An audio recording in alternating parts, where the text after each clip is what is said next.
healthy. All is well. Let's say that together. I am healed, whole, and healthy, and all is well. Wow. All right, have a good day. I'll see you next week. That's all we need to know, really. Wow, I love that song. So it's a new year. It's a new opportunity.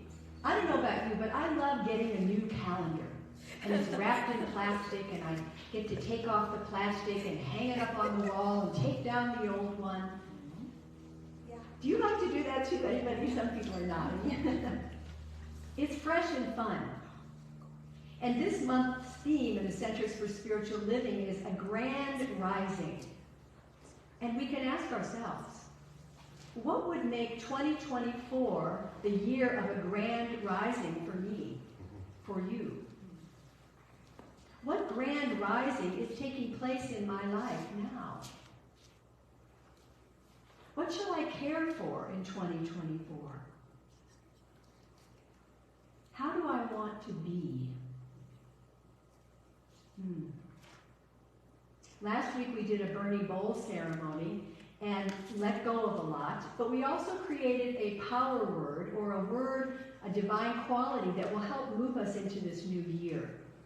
And that emerged from our meditation. So use that word as a touchstone. Because at the start of every year, we all set intentions on how we'd like to shift or show up throughout the year. And yet, intention setting has value every day, not just the first day of the year. Right? I mean, think about it. What if we started each day with the grand intention of consciously connecting with the divine, to rise in consciousness? And we really did it. We didn't just say we were going to do it.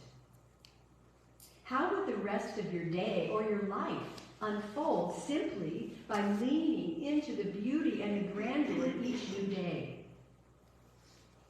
So I invite us to start a new positive habit this year. Begin each day with a communion with the divine, or the God of your understanding. I've mentioned that to some of you, and you've told me that it's changed your life when you remember and you actually do the practice. Begin each day with that connection. So I say this year, let's rise past the way things always have been and go beyond circumstance and into an incredible new year. Anybody with me on that? Yeah. Let's shake off the old ashes of our past and rise into this new year like a phoenix. Everybody just do this. Just shake it off. Yeah. Remember last week we did this? We learned from Reverend Maggie. It's done. It's complete. It's over. So we do that. Those kinds of movements send a signal to the universe. They seem silly, but they work. So let's think about our teachings of the science of mind. When we live those teachings, it can bring a shift that we need and want. But again, only if we apply them consistently. We have to do the work.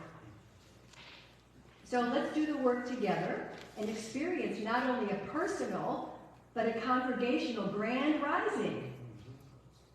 Are you in? Yeah. Okay, good. And if you're not, that's okay too. Our founder, Ernest Holmes, said, trained thought is more powerful than untrained thought. I mean, that's kind of obvious, but I love that reminder.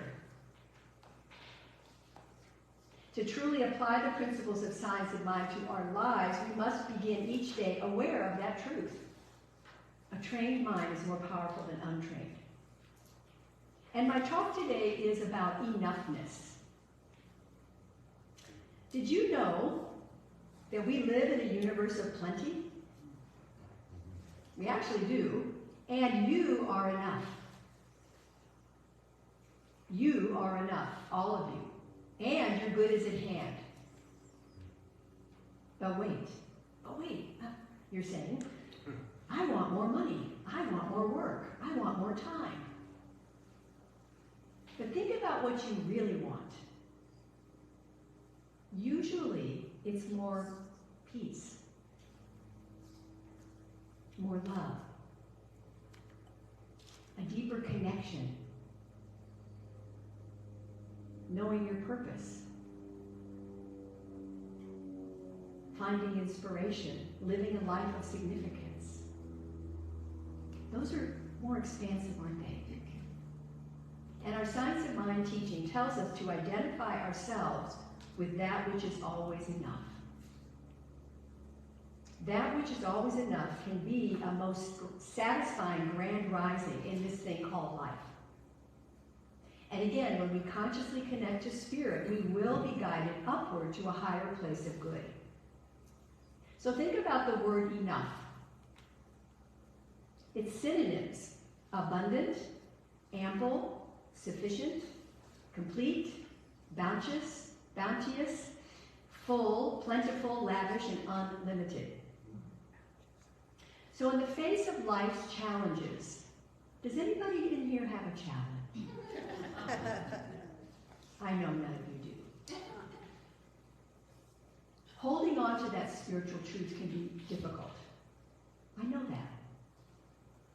But can we remember that in a universe of plenty, I know enough is more than adequate, and it satisfies my every need. And all is well. Remember Mark Twain? You've heard of Mark Twain. When asked whether he would go on vacation, he said, "I'd be glad to go, if only I didn't have to take that fellow Mark Twain with me." Because you know, we go wherever we go. We take with us ourselves, right? And have you ever noticed that that inner critic who pulls you away from what could be your grand rising to your divine inheritance? Have you ever noticed that inner critic? Does anyone have an inner critic here? I'm not worthy. I'm not good enough. It's too hard. All of that. But have you ever heard, all that the Father hath is mine? Ask and it shall be given. So here at the Foothill Center, we're always being reminded that something within us is sacred, is divine, is eternal, is transcendent. What we have inherited is a spiritually perfect pattern right where we are, just as we are, not somewhere else, but here within our very being. Ernest Holmes called it being wedded to the invisible presence. And we have the opportunity daily to court that presence. Courting. I love that word, courting that presence. I live, move, and have my being in the one. That's a really easy mantra to remember. Let's say that a few times. I live, move, and have my being in the one. Again. I live, move, and have my being in the one. One more time. I live, move, and have my being in the one. Take a breath and be still with that. Feel it. Feel that truth. Because we're never separate, even though it looks like it.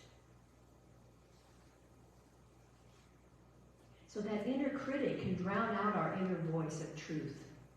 And it will make us feel like we're not enough, we're not competent, and therefore we need to be more, have more, do more.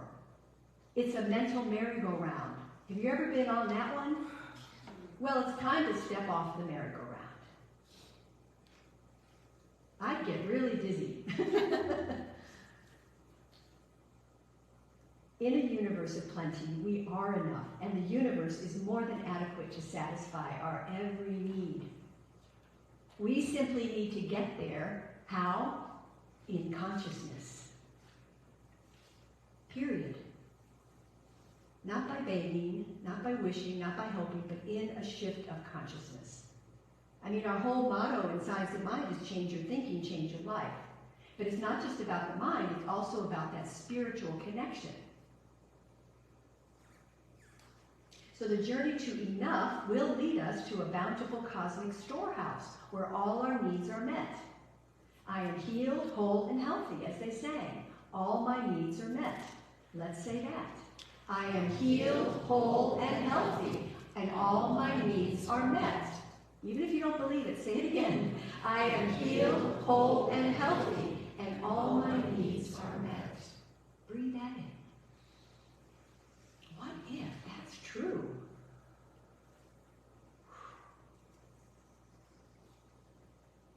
Yet the adventure is not so much arriving at the storehouse as it is about realizing and understanding that that divine presence is always here, always within, it's always with us, always.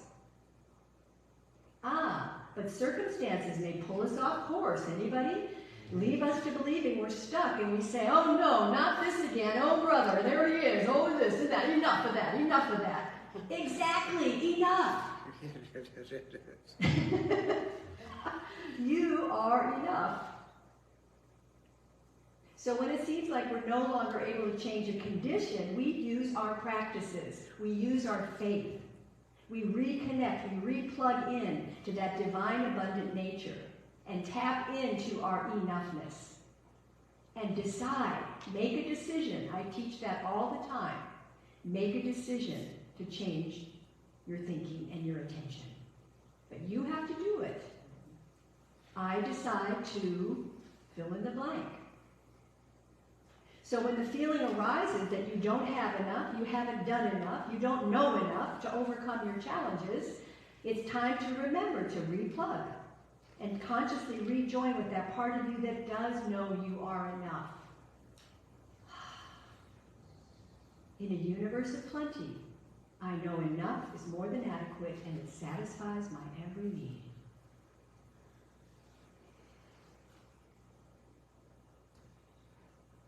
I often say to people I work with privately, if you could have a new thought about an old condition, what would that new thought be? Think about that. That's an easy way to kind of start to look at a possibility, to open the door to something new. It helps to get us off that mental merry-go-round, I believe. So in the Science of Mind magazine this month, January, Reverend Stephen Rambo wrote an article about I Am Enough, where I got a lot of my information. But he has an interesting little part here about Star Trek and Star Wars. Any Trekkies here or Star Wars people? They offer a great modern-day parable. Take Luke Skywalker. As his spaceship sinks into the muddy swamp waters, his mentor, Yoda, offers the famous line, "There is no try." But there's another great lesson in that scene. It comes after a dejected Luke walks away because his ship sank, despite his efforts to raise it from the swamp. Yoda, in command of his own enoughness, we all know it as the Force, may the Force be with you, lifts the craft from the swamp. Luke, upon witnessing Yoda's feat, exclaims, "I don't believe it." Yoda says, "That's why you fail." I don't believe it. Isn't that funny? How often we don't necessarily say it, but it's in our mind, well, I don't believe that can happen to me. And I've talked about that many times, about checking out our beliefs, what we're believing. And is it serving you? He says we don't have to fail. We don't have to be who we think we once were. We are who we think we are becoming, which is one who we already are, emanations of the one thing that is life itself. You are enough. So, as we did in the burning bowl, we created this word. And part of our rising to enoughness is recognizing our bountiful nature and opening to that connection again. Ernest Holmes said, "We are one with good, and our destiny is certain." So when we listen to that inner voice of intuition, that voice of spirit, it opens us up to possibilities. And, you know, I have to say, I know some of you are going through some challenges in your life, whether it's health or relationships or financial. And look at those, maybe, current unsatisfying conditions as a whisper. that something's encouraging you to release an attachment to a past fear or a current fear. Just try that. There's a gal, Maria Kondo, the Japanese declutter and organizational gal, if you've ever watched her, fascinating. And one of her clients remarked to her, after getting cleared of her space, I realized for the first time that letting go is even more important than adding. We've been letting go here in this center, big time. And yet, that letting go is allowing for something else to rise, I believe. And I hope you believe too. Because we do have to let go in order to bring something new in. And sometimes just knowing that we're enough already can help make things, letting go of things, easier. We want to embody that we are enough, means understanding that Spirit is always present. All is well. All my needs are met. Let's say all my needs are met together. All my needs are met. Say it again. All my needs are met. Just breathe that in.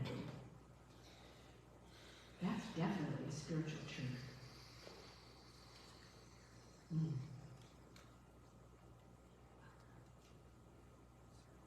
Remember, the answer to any problem that we will ever confront already exists within the mind of God within us. It is not I, but the Father within me that doeth the work. I've been saying that a lot these last few months with so much to do to get out of this building. It is not I, but the Father within me that doeth the work. And I have had people show up. I haven't stressed about it. I've stayed connected. Hasn't been easy, but I've been staying connected. So we use our divine guidance. We just not just know that it exists. We have to use it. And then we can rise to this grand experiment called life and really know that you are enough. I am enough. I invite you to take a breath and turn within for a moment. And say to yourself, I am enough. I am enough.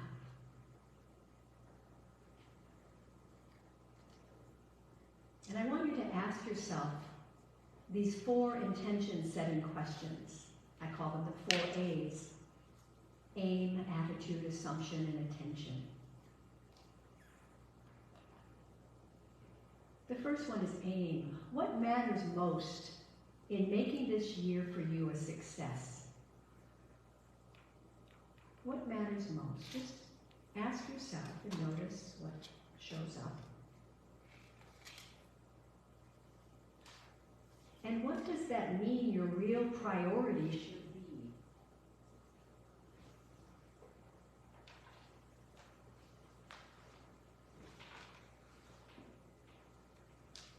Take a breath.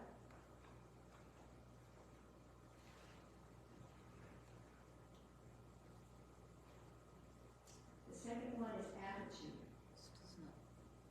What concerns are dominating your thoughts or your mood? And do they help you with your priorities, your attitude? And if not, are you willing to choose to set them aside?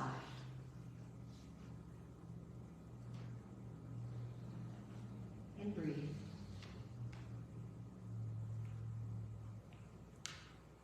And assumptions. What negative expectations do you have going into this year? If you have any. And how might you challenge those expectations?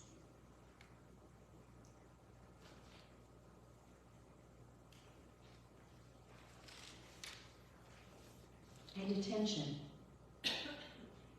Given your real aim and assumptions, where do you most want to direct your attention this year in your life?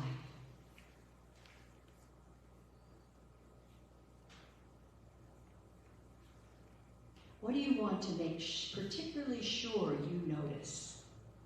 What do you want to pay attention to in your life this year?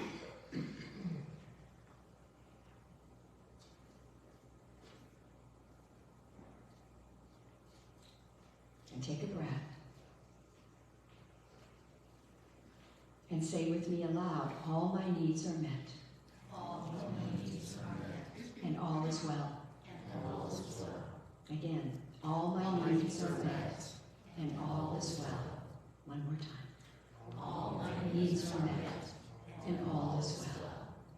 And take a breath. I invite you this year to keep your power word and your intention close to your heart. Stay focused. Stay focused. And return to love. Moment by moment, just return to love. That's all you need to do. And everything will unfold exactly as it needs to.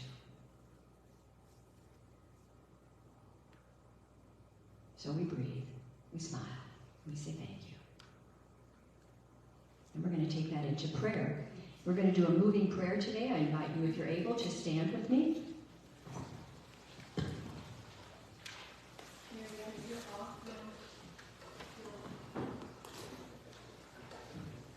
Okay, we need room to do our alphabet affirmative actions. You got to be able to spread your arms out, and I'll talk really loud. And then when you come in, you can either cross at your heart or you can press your palms together, whatever feels comfortable. This is called the heart breath. It stimulates not only the physical heart, but the energetic heart. So when you push out, you tense your body as best you can, you use some energy, and then you relax your body as you come in. So there's this pumping action, which also acts as a lymphatic pump. All right, so that's all you got to do. And then you follow the words I make up. It's called alphabet affirmative action, the little thing I made up. And we go from A to Z. I'm going to make it up. You repeat after me the word, and then when we come back, it's I am, I am. So you're planting a seed. All right? Here we go. Hands on the heart. Take a breath. Alive, awake, and aware. Alive, awake, and aware. I am, I am. Beautiful, bountiful, and blessed. Beautiful, bountiful, and blessed. I am, I am. Caring, cute, and curious. Caring, cute, and curious. I am, I am. Divine, devoted, and dear. Divine, devoted, and dear. I am, I am. Energetic, enthusiastic. Energetic, enthusiastic. I am. Fun, fantastic, and fabulous. Fun, fantastic, and fabulous. I am, I am. Good, great, and gorgeous. Good, great, and gorgeous. I am, I am. Happy and healthy. Happy and healthy. I am, I am. Ingenious, insightful. Ingenious, insightful. I am, I am. Joyous and jubilant. Joyous and jubilant. I am, I am. Kind, knowing, and kinetic. Kind, knowing, and kinetic. I am, I am. Loving, loyal, and likable. Loving and loyal and likable. I am, I am. Mighty, magnificent, and majestic. Mighty, magnificent, and majestic. I am, I am. Non-judgmental and nice. Non-judgmental and nice. I am, I am. Open, opulent, and optimistic. Open, opulent, and optimistic. I am, I am. Practical, peaceful, and poised. Practical, peaceful, and poised. I am, I am. Where am I? P? Q. Q. Quiet and quintessential. Quiet and quintessential. I am, I am. Radiant, reliable, and ready. Radiant, reliable, and ready. I am, I am. Sacred, serene, and sure. Sacred, serene, and sure. I am, I am. Truthful, thankful, and thoughtful. Truthful, thankful, and thoughtful. I am, I am. United and unified. United and unified. I am, I am. Vivacious and victorious. Vivacious and victorious. I am, I am. Wise, wealthy, and whole. Wise, wealthy, and whole.